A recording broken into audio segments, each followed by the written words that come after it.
Shelley is a professor of leadership within the Waikato Management School, Te Raupapa, a global leader in her field, and she's joined by a couple of fantastic panellists. So kia ora, Shelley, great to see you up in Auckland, and welcome, and in your hands. Kia ora, Matt, thank you. Well, kei te mihi mahana kia koutou, kei te mihi nui kia kōrua o te kaupapa whairawa o te rānei.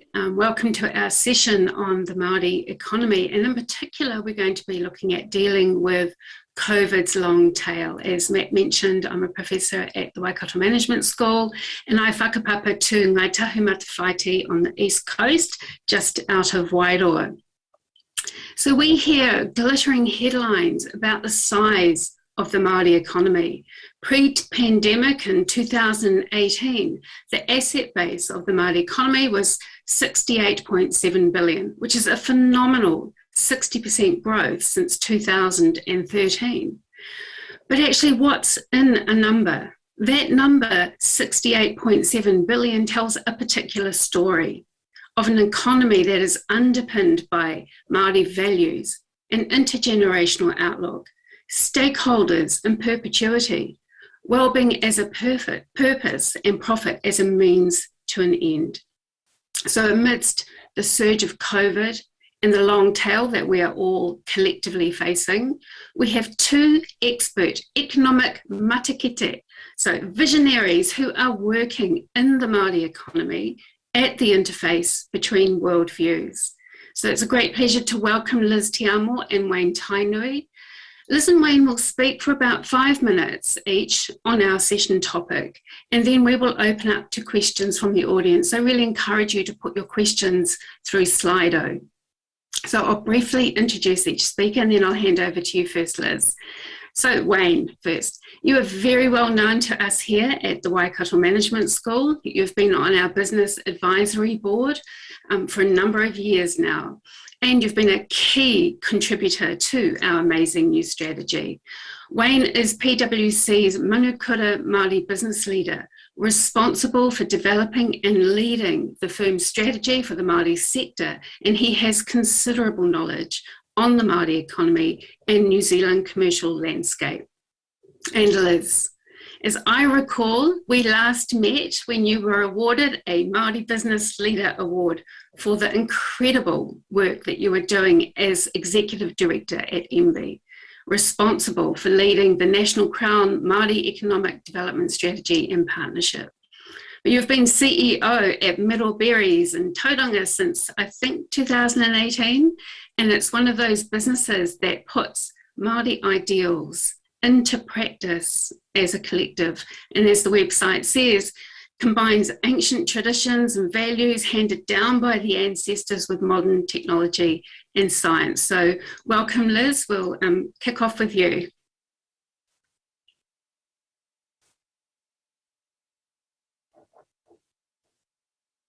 And you need to unmute. Tēnā koe, Shelley, and tēnā koutou katoa. Nei rā te mihi mahana ki a koutou e rau rangatira mā, ko Liz Tiamo ahau, he uri ahau no Te Aroa Waka, ko Tapuika, ko Waitaha, ko Tūhaurangi, oku iwi, tēnā koutou katoa. Real privilege to be here today. That was a bit of a trip down memory lane. My background, I spent about 16 years with New Zealand Trade and Enterprise, half of that offshore, half onshore, so representing New Zealand and exporters in trade. 10 years in the private sector, and then 2 years with MB, as Shelley said, working closely with ministers, including Stephen Joyce, on the Māori economic development strategy for the country. And so I'm very grateful for that career and that perspective and that lens, and where that took me to was a place where it was time for me to go home. So coming back to where I whakapapa to in and around Te Puke, where my whānau is. And what I understood and knew was that for Māori, I wanted to go right from this helicopter view of talking about the $70 billion Māori economy to actually growing Māori businesses, because that was going to be the job creator, that was going to change the lives of our people. in our rural communities, our rural Māori communities. And so I joined this little company called Miro. It means berry in Māori. And as we try to wrangle a horticultural startup, an Indigenous business model against some very commercial drivers, that's the mission. Certainly I joined for 4 years ago now.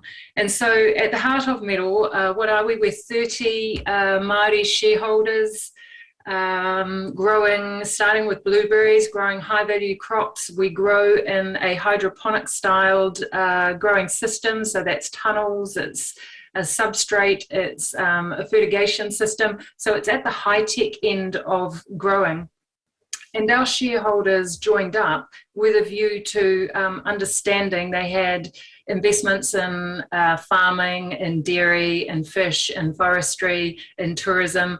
They wanted to understand what horticulture could offer them as well. That's why they joined, but they joined together to be part of a Māori collective, one that was very much underpinned by tikanga, by our values of kotahitanga, working collectively, kaitiakitanga, sustainability, manaakitanga, care of people in place. So that was critical to them when they joined up.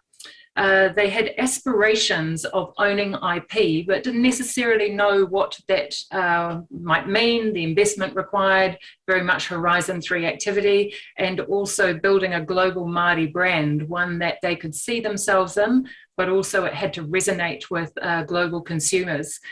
So that's the journey we've been on. And if I think about what we are today, over the last 4 years, we now have 10 orchards just finished harvesting, 11 orchards in our network. We start with Ngāti Kuri, right up in Hauhora, come down to Ngāti Hauā in Morrinsville, out to Matakana Island for Tauranga Moana, Ngāti Porou and Tolaga Bay, along with Hauiti Incorporation, Wipere Trust in Gisborne, biggest orchards in Te Tepo, Meihana Kuata Trust there, Te Hau, Atiho in Bulls, and then Ngāti Ruanui out with 6 hectares in Taranaki, South Taranaki there. So we're spread around the North Island in terms of our orchards. And what the ambitious task we took on was growing these varieties of blueberries in a system that were new to New Zealand, in a system that was new to New Zealand, with all the other parts of the ambition. Why it's important, because it took me from a macro level right down to a very micro level of what these communities, and I'll settle on Te Teko because that's where our biggest orchards are, what they look like. The 10 people in a household, which we've all become a little bit more familiar with in these COVID times, the intergenerational nature, the patience required, the lack of capital available to help Māori land development. And so if they hold two kaupapa dear to their hearts in my shareholders, it's that we must grow over our own land, we must grow over Māori land. So that means most of the developments are leasehold, and that we are focused on jobs and skills for our people. And when we started this, we weren't in this somewhat more closed economy of COVID, where the horticulture industry had access to RSEs, it had access to a lot of backpackers. And so we started with this notion of, no, we're here for our own, we're going to be, above 90% local Māori employed. And so if I think about that vision and those challenges and how we've been wrangling that, there's been many challenges on the way. But where I go to, I guess, is in the Reserve Bank Governor, this is Adrian Orr's favourite little triangle, which he gave us, is that triangle of thinking about the key issues: capital, capability, and connectivity or connection. So when you are doing developments over Māori leasehold land, that is very hard to sell at retail. It's very hard to sell to anyone but the landowners and their friends, basically. So I know Reserve Bank people are thinking about how you might unlock lending to Māori land, but that's a real constraint about how we get the potential of Māori land moving. Second is our capability, and I see it both as an opportunity and a challenge. We need to invest probably 2 to 3 times more effort in getting our own local Māori people who have never had the opportunities of an education, of regular income, 3-4 generations of entrenched poverty in their households. So we're working in some of the poorest communities in the country, how we lift them not only in confidence and spirit in Māori and Wairua, but in basic day-to-day capability of get up, go to work 5 days a week, 6 days a week and harvest, and then the skills to grow hydroponically, work as teams, all of that. And then the connectivity to me is a bit easier to talk about. So I'm just going to pick a couple of things out that really are highlights for us. And I've come onto this call because we're in a shareholder meeting on a Teams call at the moment. Is our two highlights this year is we are building a Māori brand, and we've just presented that to our shareholders, and they are elated at how it's resonating with particularly our Asian consumers, but how it is very much about us as Māori and Aotearoa New Zealand. And the second thing we're super proud of is we're now 50 hectares of hydroponic growing and having created well over 500 jobs across the network while we built these orchards. So it lands us as a collective now the largest grower of substrate berries in New Zealand. And I think I'll just stop there with the Miro story and hand over to you, Wayne. Thanks, Liz. Yes, Wayne, would you like to comment on our kaupapa? Tēnā koe, Shelley. Tēnā tātou katoa. Ko Tainui te tupunu waka, ko Ngāti Minapata me waka te Tainui te iwi, ko Wayne Tainui taku ingo. So tēnā tātou katoa. So hello everyone, my name's Wayne. So yeah, I guess my experience in terms of just growing and having experience in the Māori economy is a little bit different to Liz. So my journey has been, you know, the upbringing from down at the grassroots in terms of marae, so of Ngāti Manukura descent, so I'm in Tikawiti, Otahonga, Kawhi, that type of thing as a boy, but learning in terms of our, you know, cultural imperatives, our tikanga, our te reo, etc. And then, you know, got the opportunity to study at the Waikato Management School, and then went into the corporate setting, joined PricewaterhouseCoopers just over 20 years ago. So probably give you some perspectives in terms of working through, you know, that pathway. Quite different, very, very, very kind of non-Māori kind of environment, if I can express it that way. So the challenge for me personally was, how do I balance, you know, my values and my upbringing in a corporate setting? And it'd be fair to say it's been quite a journey from coming from what's quite a conventional corporate kind of setting to where we are today. So the group I have today, just to give you a sense of the journey that we've had, you know, there's 80 of us across this country in our Manukura group, and we've got approximately, you know, 6 partners with Māori heritage within the corporate setting. Quite a journey from working with pre and post settlement groups, you know, 10 years ago when I came back from offshore, having worked also in the United Kingdom and Australia, and seeing the transition and the journey and the impact that's had for, obviously for Māori and for Aotearoa in terms of working through that process and the issues and the challenges there. But the Māori economy has always been at the heart of it. It's always been about how do we unlock it. You know, lots of literature and stories, and love what Liz just shared with you in terms of ambition around, you know, how we take this and make it real in terms of productivity, in terms of opportunity for Māori across the landscape.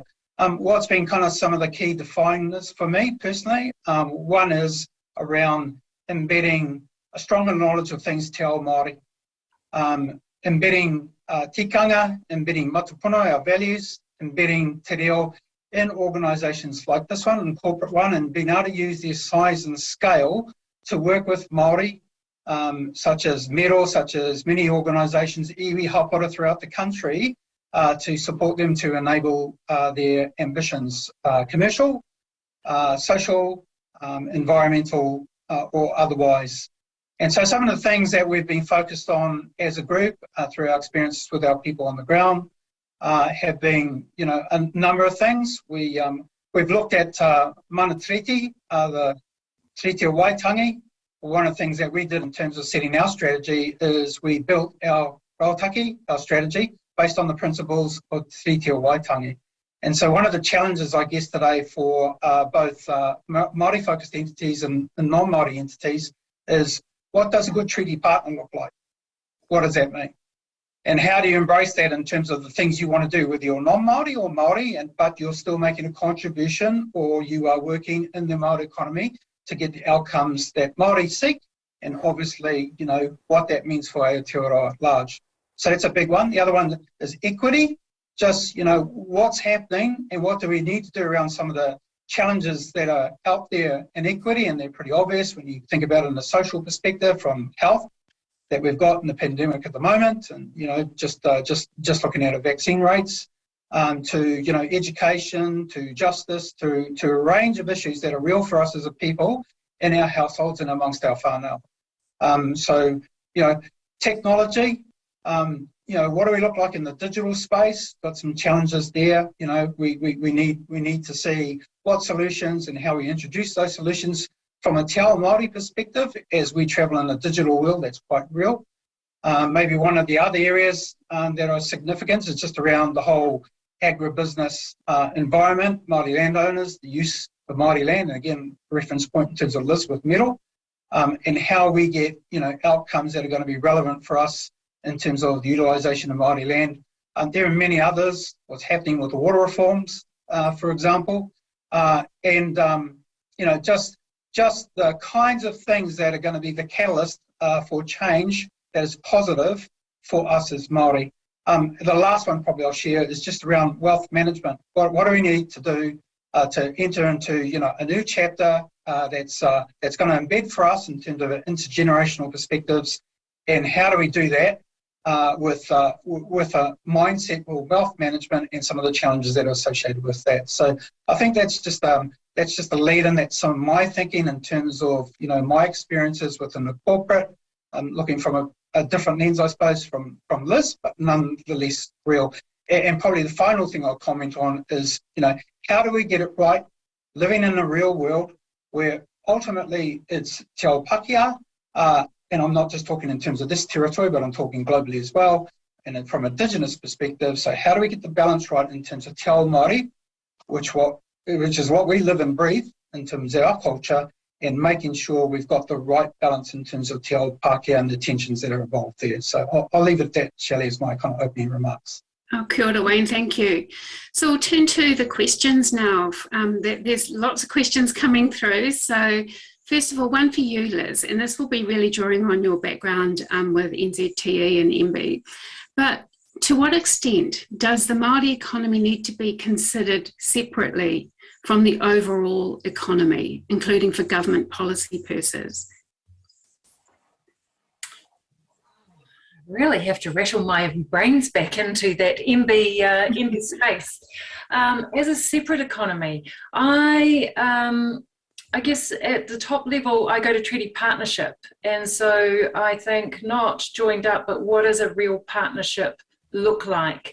It's not a subset. It should be a joined up, in my view, a totally joined up economy where both partners are true partners, they understand each other, and are respectful of each other. And to me, that was, I always used to think of the phrase of we're growing Aotearoa New Zealand, and that's the kind of ahua that we took offshore. This is, we're Aotearoa New Zealand, we're a partnership of these two peoples.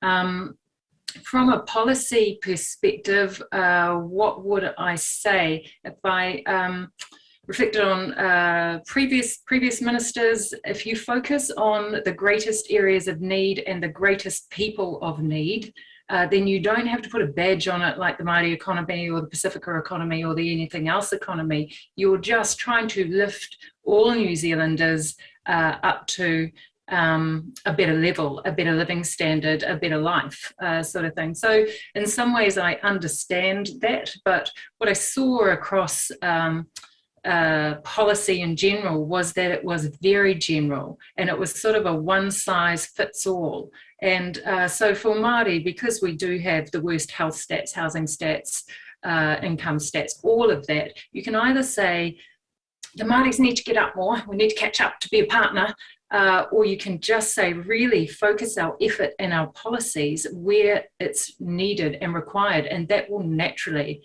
attract to and attach to Māori. And also other vulnerable people in the economy, whether they are disabled or what have you. Thanks, Liz. And our previous speaker, Brian from Treasury, did mention that, particularly now in COVID, there's these different impacts on different parts of the economy, and we can't have a one-size-fits-all. So that also reflects what you're saying here, and that, Māori do have a different way of looking at things, in the sense of oftentimes a different purpose. It's intergenerational, it's underpinned by Māori values, and sometimes those differences force businesses such as yourself into making conscious compromises. So it's not necessarily a one-size-fits-all economy. So that working those tensions. Wayne, a question for you, and you might want to comment on the previous one and segue into this question. The Māori economy is pretty heavily skewed to the primary sector. So do you see this continuing, or do you see more of a move into technology?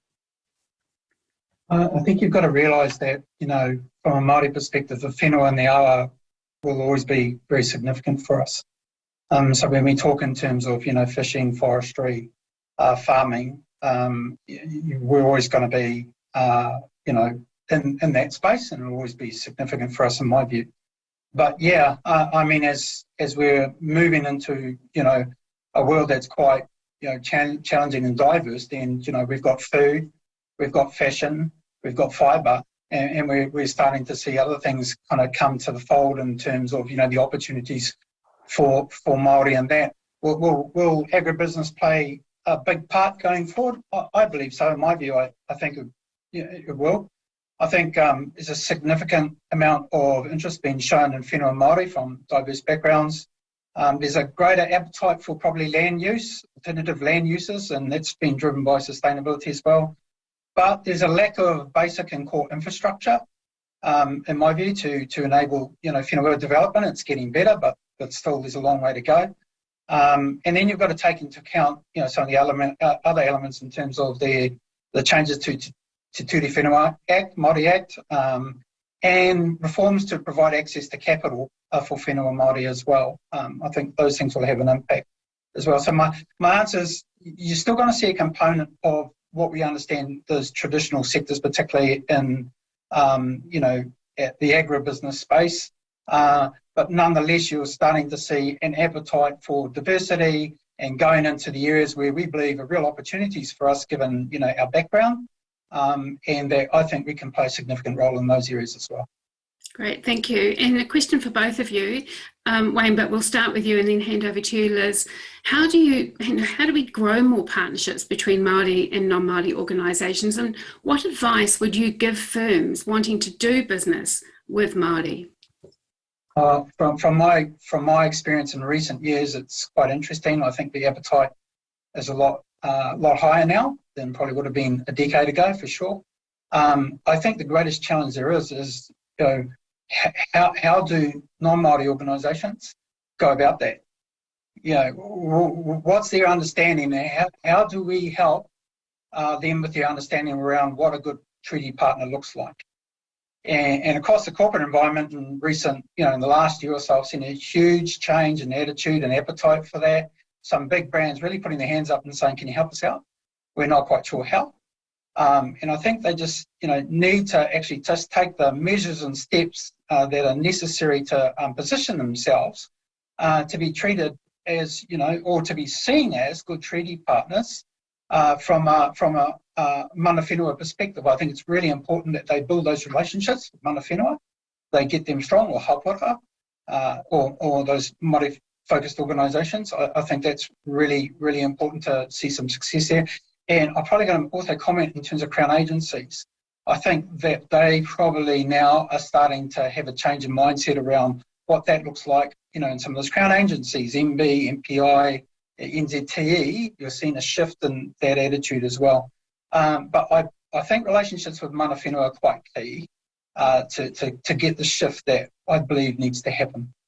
Thank you, Wayne. Liz, would you like to comment on good partnering and advice to businesses wanting to work with Māori? Sure, I'll take a slightly different angle and pick up on the last question actually around How do you partner with Māori? So if I think about the government and big government agencies in particular, it is not about having a Māori policy or sticking a little Māori team or person in the corner in your big agency. Any kind of commitment to partnership or learning more about Māori needs to start at the highest level. So it starts with your governance, and then it starts with your CEO and your leadership team, and it filters down through the agency. So on the government side, and the same thing happens in the private sector. And so I'll mention Te Hono, the primary sector network, has been an amazing catalyst for bringing Māori and mainstream, I'll call them primary sector leaders, together over a period of 8 or 9 years, bringing CEOs, bringing directors together, taking them away together. And what we have seen is that far more connectivity in the primary sector between Māori and non-Māori. You've seen a lot of cross boards happening, and that really just comes back to diversity of thought, diversity of thinking. And so in the primary sector, a lot of companies said, we actually need to know our people, we need to get closer to Māori, understand what their aspirations are. So you saw them taking directors onto their board. My own board, I have 5 amazing shareholder directors, and we brought on 3 non-Māori friends with very high and very specific capability that we need. And together we work as a whānau and bring all those perspectives to us. And then we sort of drop down from there. So Wayne mentioned NZTE.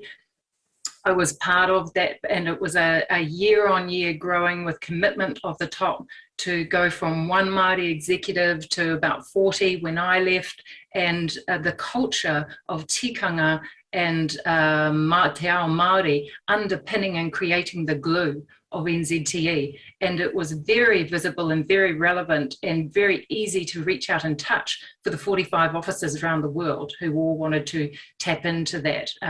Who are we and what do we look like? And so, yep, diversity starts at the top. Don't stick a little unit in the corner. You actually have to be it. And aspire to it. And I would say pick up the phone and figure out who your local iwi are is the best place to start, and go and have a cup of tea with them. Great, thank you both very much. We do have other questions here, and I apologise we didn't get to them. There was a final question which I really liked, because it was very much about that matakete futurist vision of a future, and would we even have a term like the Māori economy? And I like to think that we will have a wellbeing economy based on the principles of kaitiakitanga, a sustainable world, and a world where we're all well, including our environment. And I really appreciate the rich insight that you have both brought to our session. It's insight based on grounded practical experience. Thank you both for sharing your knowledge in service of a better, more sustainable world.